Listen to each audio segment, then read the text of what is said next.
नमस्कार दोस्तों, 70th episode में आपका स्वागत करता हूं। श्री मूलचंद दासवानी वैद्य सांगानेर।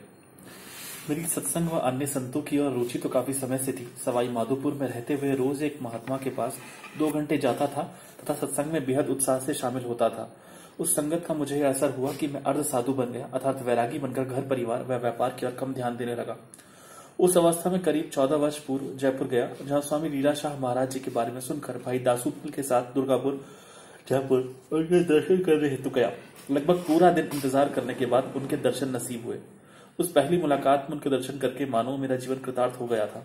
जैसे विद्यार्थी को कॉलेज में डिग्री प्राप्त करने के लिए शिक्षकों से शिक्षा लेनी पड़ती है, अंत में वह डिग्री प्राप्त कर कामयाब होता है, वैसे ही मैंने भी इस आध्यात्मिक मार्ग में दूसरे से शिक्षा प्राप्त करके आखिर स्वामी जी से मुलाकात की तो मन के सारे भ्रम व शंकाएं दूर हो गई तथा उनसे शिक्षा प्राप्त कर स्वयं को भाग्यशाली समझने लगा, मानो आत्मज्ञान की डिग्री प्राप्त की, क्योंकि वैरागी जीवन के बदले कर्म योग की राह की ओर बढ़ने लगा। अलग अलग समय पर उनके किए हुए प्रवचन सुनने पर मैं इस कदर आकर्षित हुआ कि उनका प्रत्येक अक्षर देववाणी से भी ऊपर समझने लगा। मेरी वैराग्य वृत्ति बदल गई तथा निडरता से कर्मशील पर निष्काम होकर संसार में सत्य, सादगी व सहनशीलता से भरा जीवन व्यतीत करने की इच्छा दिनों दिन बढ़ती गई। समय समय पर स्वामी जी के चरणों में पहुंचकर अपने मन की शंकाएं दूर करता था।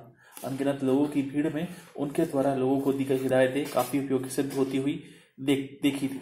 इस कारण उनके निकट रहते हुए उनके बताए हुए मार्ग पर चलने का प्रयत्न करता था।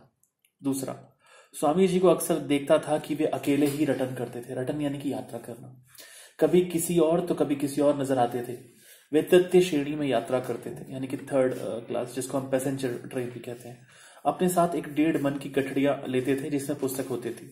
वे हिंदी व सिंधी पुस्तकें धार्मिक शिक्षा वाली तथा सामाजिक बुराइयों जैसे तंबाकू, बीड़ी, चाय, सिनेमा, शराब, मांस व दहेज विरोधी होती थी। वे लोगों की भलाई हेतु उन्हें बांटते थे। उनके जैसा दानवीर महात्मा मैंने दूसरा नहीं देखा। वृद्ध अवस्था में होते हुए भी उन्होंने रटन करना नहीं छोड़ा। अंत में कुछ वर्षों से प्रेमियों के कहने पर वे प्रथम श्रेणी से यात्रा करने लगे तथा अपने साथ एक सेवक रखना स्वीकार किया। फिर भी टाट के टुकड़े से बना पुस्तक व पुस्तकें हमेशा उनके साथ होती थी। वे लोगों को रूहानी राह दिखाते हुए आनंद मार्ग की ओर ले जाते थे। तीसरा, स्वामी जी की अलौकिक शक्तियों का क्या व्याख्यान किया जाए। लगभग 7 वर्ष पूर्व की बात है। स्वामी जी बंबई की ओर जाने वाले थे। हम कोटा स्टेशन पर बैठे हुए थे।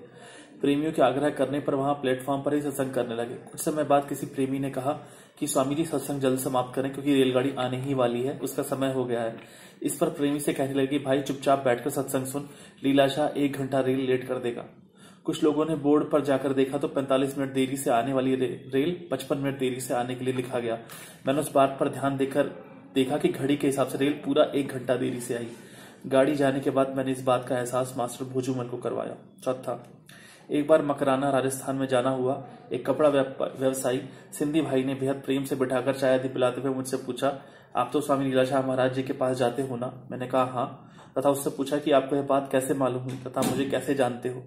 कहने लगे कि मैंने आपको भवानी मंडी में स्वामी जी के साथ देखा था। तब मैंने उससे पूछा कि आप सिंध में स्वामी जी के पास रहते थे क्या? वहां के स्वामी जी के कुछ अनुभव बताओ। मैं कहने लगा कि सिंध में मैंने स्वामी जी के दर्शन नहीं किए थे, न ही उनके बारे में जानता था। मुझे यहाँ आने के लगभग 8-10 वर्षों के बाद दिमाग में बीमारी हो गई। मेरे भाइयों ने मेरे इलाज पर काफी पैसा खर्च किया। दिमाग की बीमारियों के अस्पताल में बिजली के करंट भी लगवाए, परंतु कोई फायदा नहीं हुआ। अंत में मुझे आगरा स्थित श्री कृष्ण गौशाला में स्वामी जी के पास ले गए। वे तो दया के सागर थे। जहां बड़े बड़े डॉक्टरों व बिजली के झटकों ने कोई फायदा नहीं किया, वहां स्वामी जी ने अजीब करिश्मा कर दिखाया। बाजरे से बनी रोटी, जो कि आधी सिकी हुई व आधी कच्ची थी, वह गरम गरम तकिए पर रखकर उस पर मेरा सर रखवाया, पूरे बदन को चादर से ढक दिया। इस इलाज से थोड़े ही दिनों में मैं ठीक हो गया तथा स्वामी जी का श्रद्धालु बन गया। 5वां, कोटा राजस्थान की बात है। स्वामी जी शहर से दूर नदी के तट पर जिस कुटिया में ठहरे हुए थे, उसमें एक मौनी साधु भी ठहरा हुआ था। स्वामी जी जैसे ही जंगल से लौट रहे थे तो मैंने देखा कि एक औरत सर पर लकड़ियों की गठरी उठाए खड़ी थी। स्वामी जी ने समझा कि मौनी साधु को लकड़ियों की आवश्यकता होगी, अतः औरत को कुटिया के अंदर ले आए, परंतु मौनी साधु ने नदी के पास की लकड़ी इकट्ठी कर ली थी, इसलिए उसने लकड़ियां लेने से इनकार कर दिया। स्वामी जी को ठीक नहीं लगा कि वह औरत ऐसे ही बिना परिश्रम किए चली जाए, अतः उन्होंने सेवाधारी से कहा कि इसे कुछ न कुछ देकर रवाना करो। उस औरत का मकान कुटिया के नजदीक ही था, अतः उन्हें 4 आने देकर रवाना करने लगे तो स्वामी जी को यह पैसे कम लगे तथा उसे 8 आने दिलवाए। साथ ही लकड़ियां भी उसे वापस कर दी।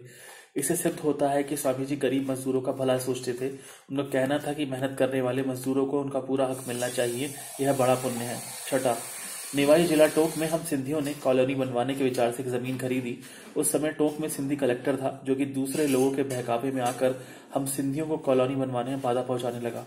8 महीनों तक चक्कर लगाकर मैं निराश हो गया। अंत में दुर्गापुर में आकर स्वामी जी से मिला तथा उनसे निवेदन किया कि समाज की खातिर मुझे कलेक्टर के लिए कोई सिफारिश दिलवा दो। सिफारिश दिलवाने के बदले स्वामी जी ने कहा, घबराओ मत, ऐसे कलेक्टर तो आते जाते रहते हैं, यह भी हमेशा नहीं रहेगा तथा अपने आप काम हो जाएगा।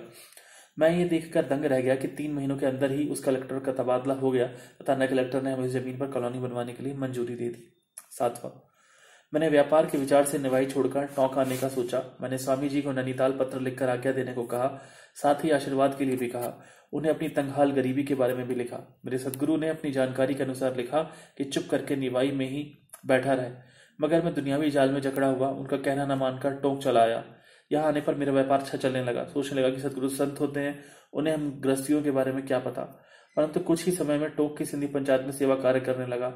मन में शुद्ध सेवा भावना होते हुए भी ऐसा संयोग बना कि मैं वाद विवाद झगड़ों में फंस गया, यहाँ तक कि जेल जाने की भी नौबत आ गई। तब मुझे सदगुरु की याद आई कि उनका कहना सत्य था कि मार्च में वारमन्नी मंडी में उनके साथ 4 दिनों तक रहते हुए बार बार उनसे निवेदन करने लगा कि जैसा आप चाहेंगे वैसा करूंगा। अंत में उन्होंने आशीर्वाद देते हुए कहा कि कुछ समय और टोंक में रहे। स्वामी जी के कहे अनुसार चलने पर मेरा मन शांत रहने लगा तथा सारी मुसीबतें अपने आप दूर हो गई। विरोधी पक्ष वाले मेरे से सुलह करने लगे। मुझे मुसीबतों का सामना करते देखकर लोकल भाई भी मुझसे प्यार करने लगे। यह सारा चमत्कार सदगुरुदेव की कृपा से हुआ। 8वां, 1964 वाले मार्च महीने में भवानी मंडी में ब्रह्म क्षत्रियों के सम्मेलन के समय देखे गए चमत्कार को लिखने के बिना नहीं रह सकता। खत्री सम्मेलन के पहले दिन हुए वाद विवाद को देखते हुए बंबई निवासी श्री फतुमल तथा मैं इस नतीजे पर पहुंचे कि यह सम्मेलन कामयाब नहीं होगा, क्योंकि खत्री साधुओं में पुराने विचारों व रस्मों के कारण आपस में बहुत वाद विवाद शुरू हो चुकी थी। दूसरे दिन दोपहर तक मेरे सदगुरुदेव बिल्कुल गंभीर होकर उनकी बातें सुनते रहे। जब उन्होंने देखा कि इनकी आपस में एकता होनी मुश्किल है, तब उन्होंने स्वयं कुछ ही पलों के भीतर उनको संगठित किया तथा उन्हें एक माला में पिरोकर सम्मेलन को कामयाब बनाया तथा उसी समय वर्किंग कमेटी के चुनाव करवाए। दानदाताओं से निवेदन किया कि समाज के उत्थान हेतु दिल खोलकर दान दें। सबसे पहले उन्होंने स्वयं ही 1000 रुपए नगद दान किए। फिर तो देखते देखते ब्रह्म खत्री भाइयों ने 25-26 हजार रुपए उसी समय दान इकट्ठे किए। साथ ही समाज के विकास के लिए संकल्प लिया। यह सब चमत्कार देखकर मैं तथा श्री फतुमल दंग रह गए, क्योंकि सम्मेलन के पहले दिन की कार्यवाही देखकर हमें सम्मेलन के इस कदर सफल होने की कोई उम्मीद नहीं थी। यह तो मेरे सदगुरुदेव की सम्मेलन पर अपार कृपा दृष्टि हुई, जो आशा के अनुरूप सम्मेलन बहुत बहुत सफल रहा। ऐसे थे मेरे सदगुरुदेव। धन्यवाद।